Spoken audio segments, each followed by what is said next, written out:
嗨，观众朋友们，大家好，欢迎来到秒学印尼语。今天要跟大家讲解的是印尼语的历史。印尼语是印度尼西亚共和国，也就是印尼的官方语言。印尼是个多种族文化的国家，所以呢，各地的方言自然很多。根据记载，印尼有超过700种语言，是世界上第2多语言的国家。这么多语言，那大家要怎么沟通呢？公元7世纪，三佛齐王朝。Kerajaan Sriwijaya， 宫廷语言就是马来语，这是印尼历史上记载马来语最早的使用。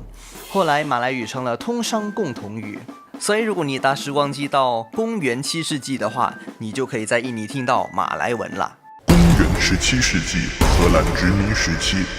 Zaman Kolonial Belanda， 17世纪开始，荷兰在印尼设立了通商口岸，开始了殖民统治。西班牙的殖民地讲西班牙文，英国的殖民地讲英文。荷兰人认为自己的语言不应该教殖民地的本土人，因为怕他们学了荷兰文化后，就认为自己和荷兰人同等，威胁荷兰人的地位。所以荷兰统治印尼的时候，大多以马来文做行政用语。荷兰统治印尼3个半世纪，在那期间，印尼当然也有反对殖民统治的声音。1928年，印尼语的诞生。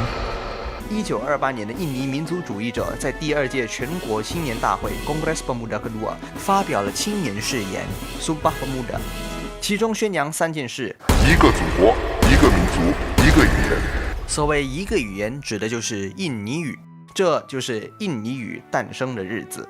这个时候起，印尼人有了强烈的民族意识，口中讲的共通语不再是马来语，而是国语印尼语。印尼语对荷兰政府而言是印尼独立运动的象征。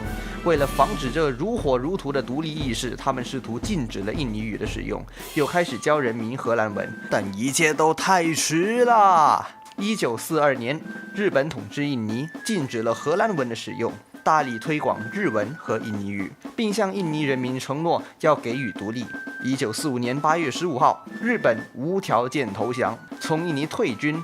印尼处于无政府状态，民族主义人士在1945年8月17日宣布印度尼西亚共和国独立，而隔天，印尼独立准备委员会制定1945年宪法，也就确立了印尼语为国语的地位。等等，所以印尼人以前讲的语言是马来语，后来改了名字叫做印尼语。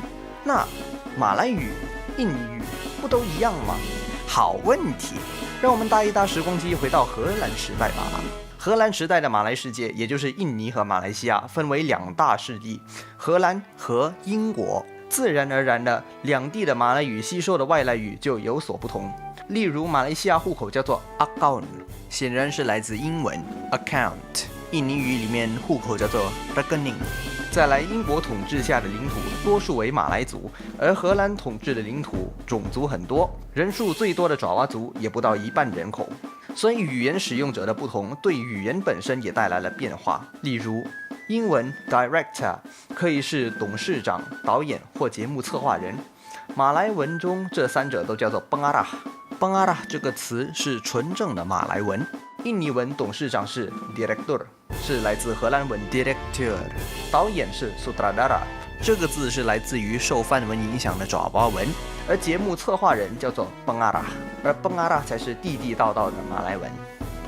看看这2段文字，你应该看得出有些词汇是2个语言中共通的，而有些词汇就不一样了。印尼的教育和行政都用印尼语，大多数印尼人在家中会讲自己的民族语言，在学校讲印尼语。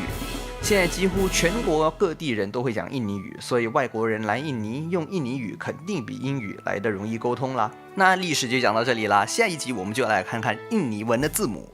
请你按下订阅和订阅旁边那个铃铛的按钮，只要你按下那2个按钮之后，你就不会错过我们的影片啦。